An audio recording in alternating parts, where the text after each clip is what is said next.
On voyait que les Américains devaient marcher sur leur fierté et leurs principes. Une liberté de penser. Mais il le fait d'une façon particulièrement grossière et maladroite. Une force internationale. Et même, on va plus loin. Luc La Liberté, T.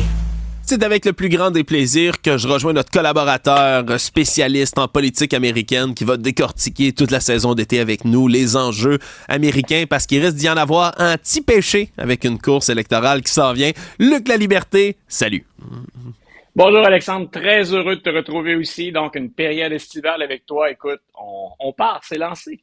C'est lancé officiellement, puis c'est lancé quand même avec du lourd pour la semaine, parce que la Cour suprême américaine rend toute une série de décisions dans les dernières semaines. Il y en a qu'on a déjà couvert à l'émission, le plus controversé, par exemple, revenir sur l'interdiction des crosses à percussion, qui permet de transformer des armes non automatiques en armes automatiques. Tiens. Mais la Cour suprême doit encore statuer sur certains trucs assez important, merci, dont la fameuse immunité présidentielle dont l'ex-président et peut-être futur président à nouveau, Donald Trump, demande de jouir. Résume-nous ça, Luc. Écoute, d'abord, c'est intéressant parce que c'est plutôt rare que la Cour suprême garde autant de sujets majeurs pour la fin. Donc, on va parler de l'immunité, c'est probablement ce qui attire le plus l'attention, surtout dans un contexte de campagne électorale. Mais c'est rare qu'on égrène comme ça aussi longtemps jusqu'à la toute fin.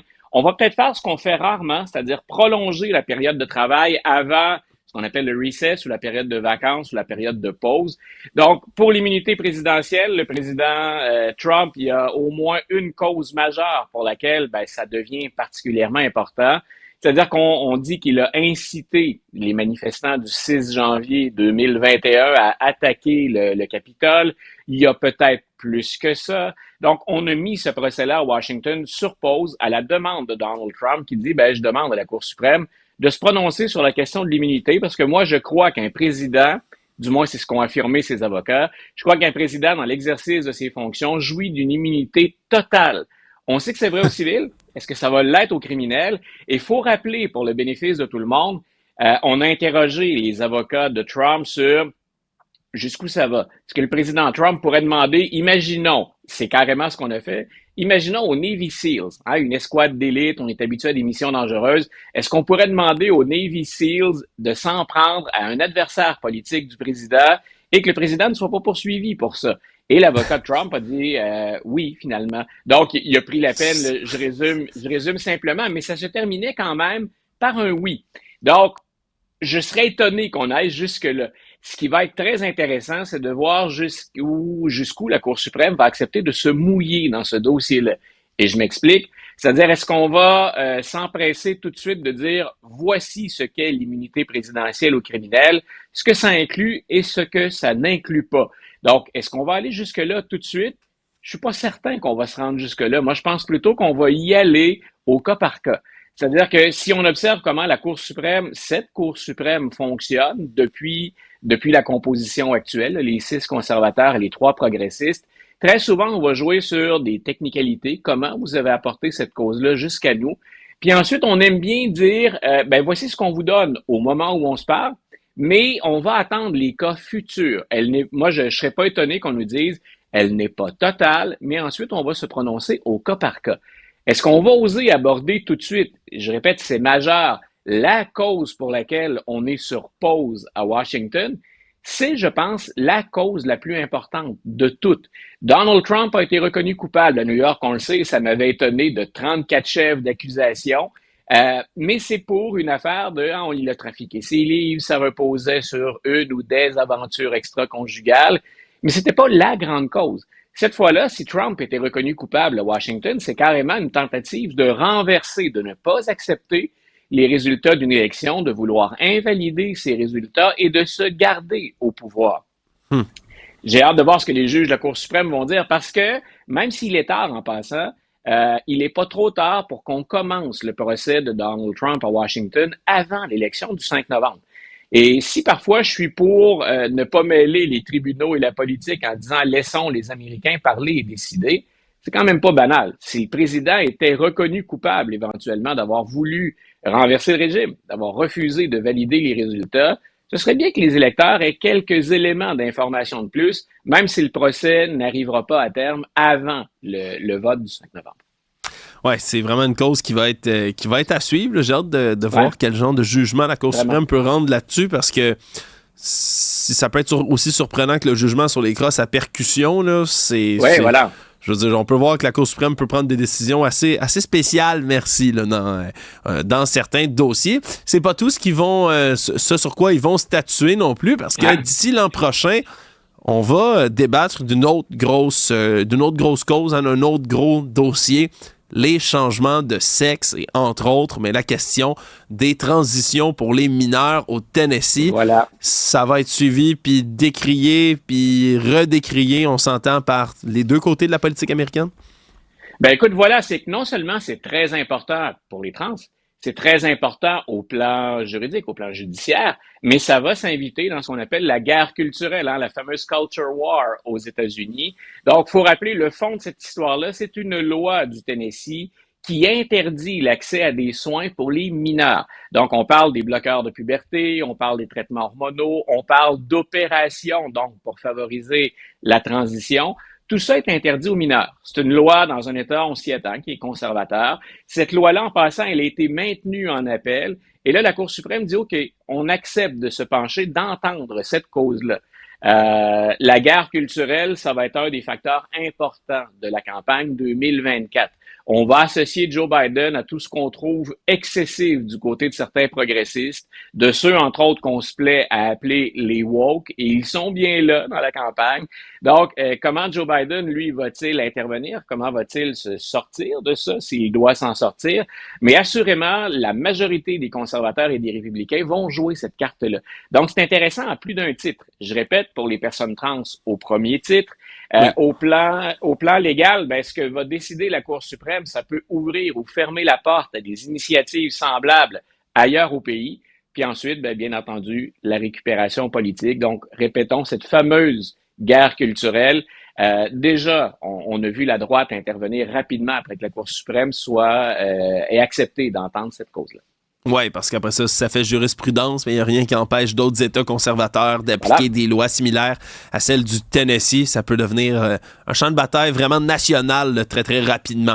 Sinon, on va aussi se pencher très bientôt sur cette nouvelle loi de la Louisiane la semaine dernière qui, je t'avoue, m'a fait rouler des yeux jusqu'en arrière de ma tête.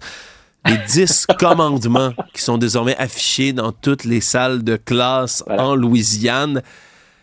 Mais on bafoue tellement la séparation entre l'Église et l'État. C'est même pas subtil. On dirait que c'est gênant, Luc. Je peux pas croire que juste ça a pu aller de l'avant déjà comme loi.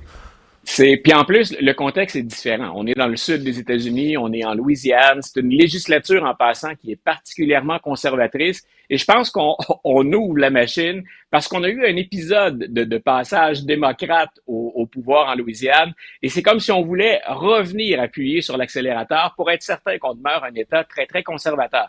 C'est pas la première décision de la Louisiane qui fait jaser, disons. Et quand je disais le contexte est différent, je suis encore en salle de classe, au moins pour un an.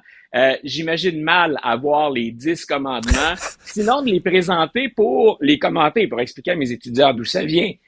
Pardon, pourquoi pour certains croyants, c'est important, qu'est-ce qu'on y voit, mais je vois pas qu'on m'oblige ou qu'on oblige mes étudiants à regarder ça dans un format poster, là, affiche. C'est carrément ce que dicte la loi. Donc, c'est intéressant, effectivement, parce qu'on vient, selon, en tout cas, ceux qui ne partagent pas l'avis des législateurs républicains, ça enfreint, selon eux, la liberté de religion, la liberté de culte, la liberté d'expression, la séparation de l'Église et de l'État. Ça vient imposer les 10 commandements à tous les enfants dans une école, et ils ne sont pas forcément, tous ces enfants, des chrétiens pratiquants, croyants. Donc, effectivement, ça fait jaser. Mais je répète, il y a un contexte qu'il ne faut pas oublier. La législature est très conservatrice et c'est vraiment, on profite de notre moment.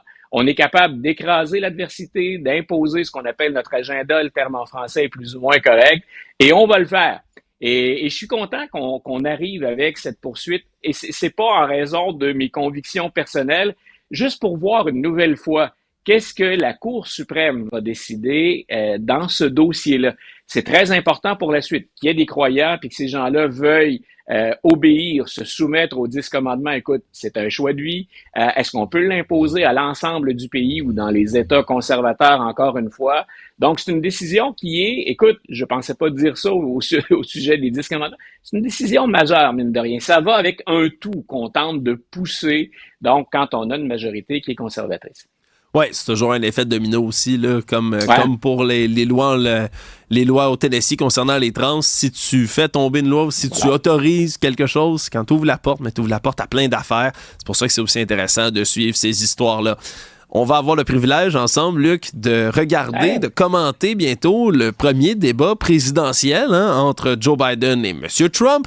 Et là, le premier débat, c'est à CNN, ce qui est déjà en soi une source de critique inépuisable pour les gens les plus conservateurs aux États-Unis. Mais là, en plus, les modérateurs sont choisis, puis ça aussi, ça fait grogner. Voilà, on a choisi Jake Tapper en passant que j'aime bien. J'ai été très critique de CNN. J'étais content qu'on ait effectué un certain ménage si on parle de qualité puis de traitement de l'information. Mais j'aime bien Jake Tapper et on est allé chercher quelqu'un. On a un homme, une femme pour modérer. L'autre, c'est Dana Bash, qui a une très, très longue carrière, qui est solide, qui a déjà modéré également des débats. On est allé chercher 2 vétérans dont la qualité du travail est rarement remise en question. Et ce sont des partisans de Donald Trump qui ont dit non, ils se sont déjà affichés contre Donald Trump. Est-ce que rappeler les faits quand Donald Trump ment, c'est s'afficher contre Donald Trump? Si c'est ça, je pense qu'on ne trouvera pas aux yeux des conservateurs de traitement impartial de ce débat. Faut dire aussi pour les conservateurs et pour les républicains que les 2 débats, il y en a un en juin, celui dont on aura l'occasion de reparler cette semaine parce que c'est jeudi. Donc, il y a 2 débats, il y en a un en juin et l'autre en septembre et c'est à ABC. On est moins dur habituellement du côté des conservateurs à l'endroit d'ABC que de CNN, mais il n'y en a aucun des 2 dans un réseau qu'affectionnent les républicains, entre autres, tout le monde pense à Fox News. Donc, on n'a pas fini d'entendre ces critiques-là. Les règles du jeu, elles ont été clairement établies. Elles répondent aux demandes de Joe Biden. Donc, ce qu'on tente de faire du côté des républicains, c'est souvent modérer les attentes à l'endroit de Joe Biden ou dire qu'il est dopé pour le faire. M. Trump est revenu à la charge en fin de semaine en disant « Moi, je veux des tests de dépistage ». Donc, on n'est pas à la finale du 100 mètres. D'ailleurs, on n'imagine pas nos 2 héros en finale du 100 mètres. Donc, on n'est pas dans une épreuve de lutte. On n'est pas au Tour de France. On est à la présidence américaine. Donc, on veut des échantillons. Oh oui, j'ai verrais ça arriver là, sur le stage du débat. Là, ils embarquent sur la scène, les deux avec leur petit pot d'urine jaune. Là, où c'est qu'on vous donne ça là, pour les tests? Oh, oui, ça serait glorieux encore plus. T'as pas idée de tout ce que je suis en train de censurer comme image pour ne pas mettre ça dans la tête de ceux qui nous écoutent et nous regardent. Mais c'est le côté un peu loufoque, exagéré, et ça risque de nous rattraper pendant le débat. Moi, j'ai bien hâte de voir comment ils vont se comporter, les 2 hommes. Je lisais ce matin, Hillary Clinton a envoyé un petit coucou au New York Times ce matin en disant « J'ai déjà fait des débats contre Biden et contre Trump. Voici ce que je pense qu'on devrait surveiller. » Mais elle est revenue surtout sur le débat dans les 3 débats dans lesquels elle était confrontée à Donald Trump. Et elle a dit, est-ce qu'encore une fois, finalement, je résume rapidement, mais est-ce qu'il va encore nous enterrer sous un tas de mensonges? Il est un peu incontrôlable. C'est impossible de discuter sérieusement du fond avec Donald Trump. Il peut étonner parfois M. Trump aussi. Ça lui arrive de respecter ce qu'on lui demande, ou de se contenter, pas de lire ce qu'on appelle les fameuses cue cards, les fameux cartons ou le téléprompteur, il n'y en aura pas. Mais donc, ça lui arrive d'être un peu plus conventionnel. En même temps, il n'y a personne qui peut dire il ne fera pas exploser le débat à lui tout seul. Est-ce qu'on va se rendre jusqu'à la fin de ce débat-là? Il y a beaucoup de choses possibles. Et il y a ce côté un peu loufoque, un peu surréaliste, dans lequel on baigne depuis l'entrée en scène de Donald Trump dans l'arène politique. Ben oui, absolument. Puis surtout que là, il parle de tests de dopage et tout parce que M. Biden, des fois, ça lui arrive d'avoir soudainement, on dirait calé 4 Red Bull avant d'embarquer, puis comme pendant le discours de l'État de l'Union, puis que soudainement, il est réveillé, il y a du chien. Mais pour M. Trump aussi, ça va être un défi là, de juste arriver et d'être cohérent. Je voyais en fin de semaine, je ne sais pas si tu as vu les images d'un de ces rallyes encore, Luc, dans lequel Fox News ont carrément dévié à un certain moment de son... ont coupé ce cours pour aller ailleurs parce qu'il était en train de divaguer. Un segment comme l'autre fois, son espèce d'histoire de requin puis de MIT, il part dans une élocution, on comprend rien de ce qu'il dit, ça n'a aucun sens. Dans les deux cas, Alexandre, et je suis pas ni psychiatre ni médecin, mais dans les deux cas, on a noté récemment, c'était le cas avant, mais on le note plus fréquemment récemment. Dans les deux cas, on a montré des signes tout à fait normaux, en guillemets, de ralentissement à plusieurs niveaux. M. Trump n'est pas beaucoup plus jeune. Il a dit, il vient d'avoir 78 ans, puis il a dit, ça, c'est l'anniversaire dont j'aurais aimé ne pas parler, parce que ça va faire de lui le plus vieux président américain élu s'il l'emporte. Ouais. Donc, lui non plus veut pas parler d'âge, et lui aussi affiche, et je répète, c'est normal. Si je suis capable de mener une campagne présidentielle à 80, écoute, je vais être très, très content. Je regarde le rythme de vie que j'ai, là. Si je suis encore capable à 80 de participer à tout ça, c'est que je suis en bonne santé. Maintenant, bien sûr, dans la tête des électeurs, ce qui doit inquiéter, ou en tout cas ce qui suscite des questions, c'est ont-ils la forme pour faire un mandat complet? Faire l'élection, c'est une chose. On va leur demander 4 ans au plus haut niveau dans une job ou dans un boulot qui est 24 heures sur 24. Donc, on sait bien qu'il ne se prononce pas 24 heures sur 24, mais il doit être alerte et en mesure de décider 24 heures sur 24. Et c'est une question sérieuse. Peu importe ce qu'on va faire avec ça, c'est une question légitime, je pense, de la part des électeurs. Le premier rendez-vous est jeudi pour cette première confrontation. Match revanche Trump-Biden. Ça promet, Luc, puis ça promet, puisqu'on va pouvoir couvrir tout ça ensemble dans de futurs épisodes. Merci d'avoir été là. Bonne journée, Alexandre.